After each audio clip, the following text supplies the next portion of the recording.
human beings can think and for themselves and give others, ideas that they will respond to, regardless of what the data says.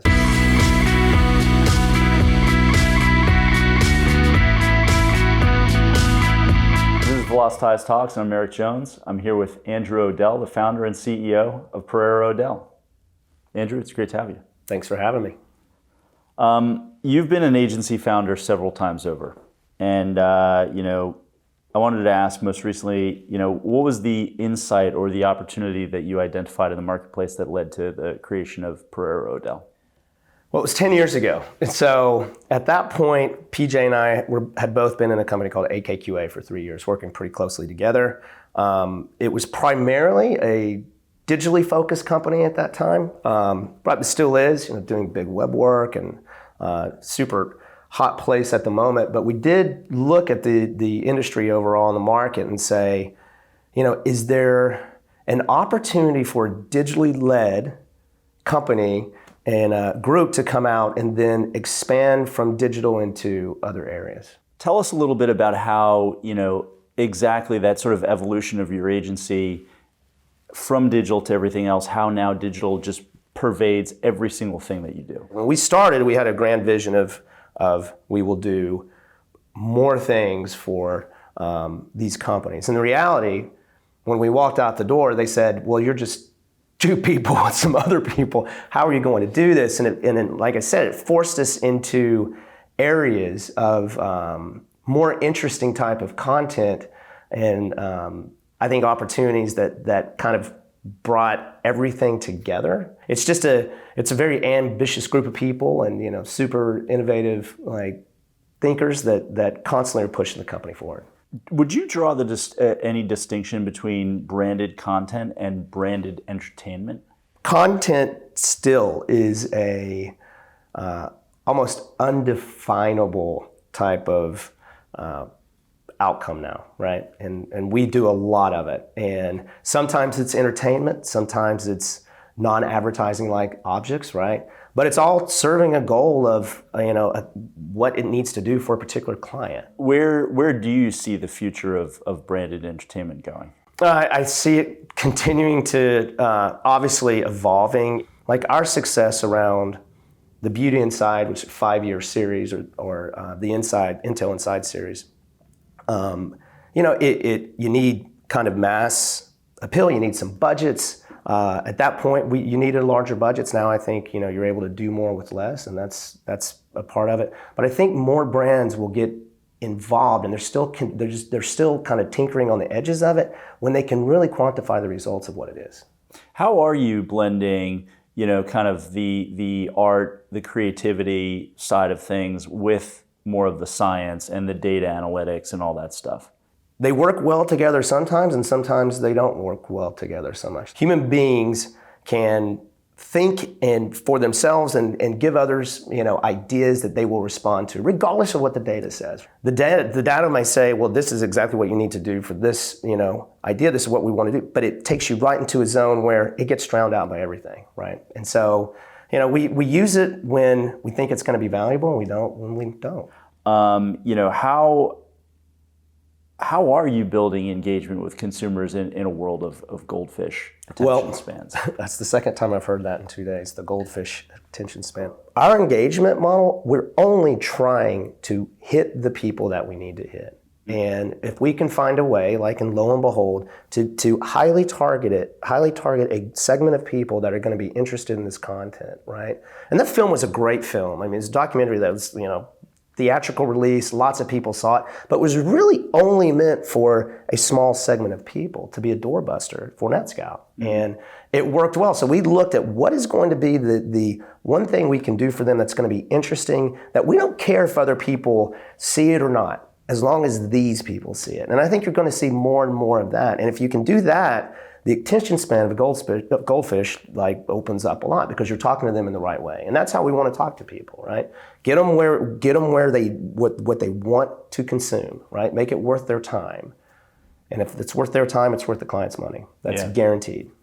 When you're initially setting up that sort of very specific target demographic, how do you go about the enormous work of establishing that that group?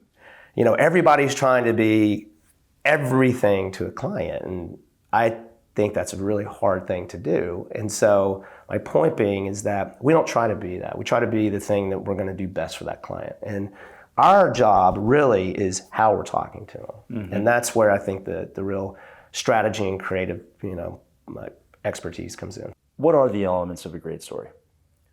Great storytelling comes from, I think, one, a great idea, right? You've established the narrative. You have an interesting set of characters that people can understand and relate with, whatever that is.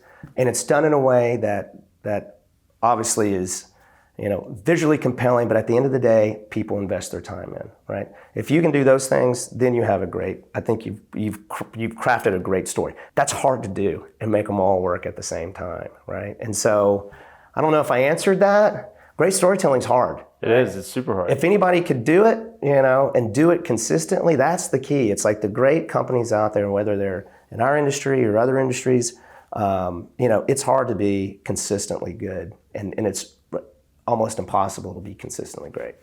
Earlier this year, your co-founder PJ turned over the chief creative job to Rob Lambrechts. Does this sort of foretell a next sort of stage in your company's growth? Sort of what's next for Pereira ODell? So 10 years in, that's a great question, because people ask all the time. It's like, where's PJ? Is he like up on the cloud somewhere? PJ's just involved in our business as he's ever been, right? I think with the evolution of Rob, who's been with us since the very beginning. So we've actually worked with him even prior to that. So we've watched his evolution as a creative thinker, as a leader, as a manager, and then it was his time. And sometimes when it's someone's time, right? When you've been looking at a business for 10 years and sometimes you put the blinders on, and that's when you can realize, like, maybe it's time that or we elevate Rob so that he can put his thumbprint on it a little bit. And so that's what we're looking at, and that's what PJ's looking at, is how do we really, really bring in the right people, the right talent, and help them work the right way to get the best ideas out there. We've seen this progression from websites that were I would say informative first to now websites that are maybe more entertainment forward, sort of more visual, more eye-catching, that kind of thing. What do you think the website of tomorrow looks like? I honestly don't have a great answer, and here's why. Websites are, for me, very much two things: information or entertainment, right? I'm either getting my news from it or I'm getting some entertainment from it, right? It's whether it's Netflix, streaming, whatever it is. So the website of the future, I think it's going to be very much industry-based. I mean, what's the purpose besides continuing to provide information, right? So when you create your branded content, what are some of the ways that you ensure that every single little piece of that is delivering value to consumers or potential consumers? That really starts in the upfront strategy part with us, with our team there. It's like really providing the insight of what we're trying to accomplish, right? Or what the goal is for the client, how can we get there, right? There is a pattern of companies, like they do something well once and then they just try to redo it and redo it and redo it and redo it and redo it. And for us, it's like if you do it well once, then don't try to recreate that success, because you'll never attain it like you did the first time. So that's really how we start that out with the strategy teams. What are you most excited about in terms of what's going on in advertising today? Advertising is going nowhere.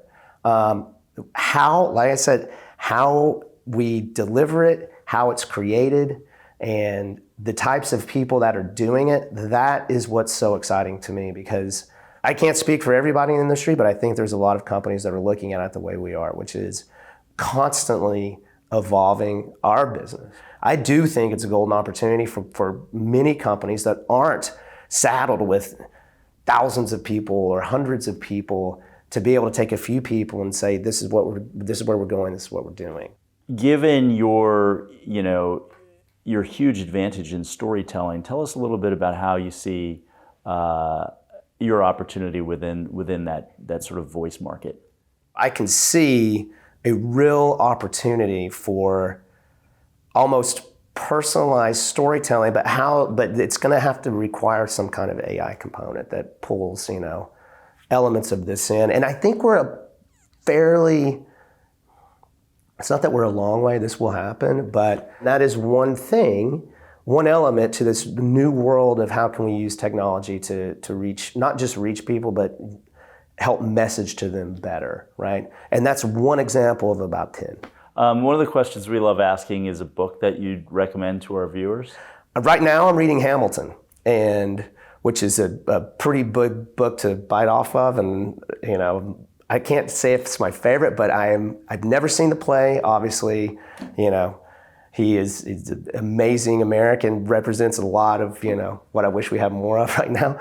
But that's one that I would highly recommend to anybody. Is like get in to see like what human beings are capable of, and especially the founding fathers of this country. Somebody that's like truly a great American. Thanks, Andrew. Cool. Thanks for having me. That was Andrew O'Dell, the founder and CEO of Pereira ODell.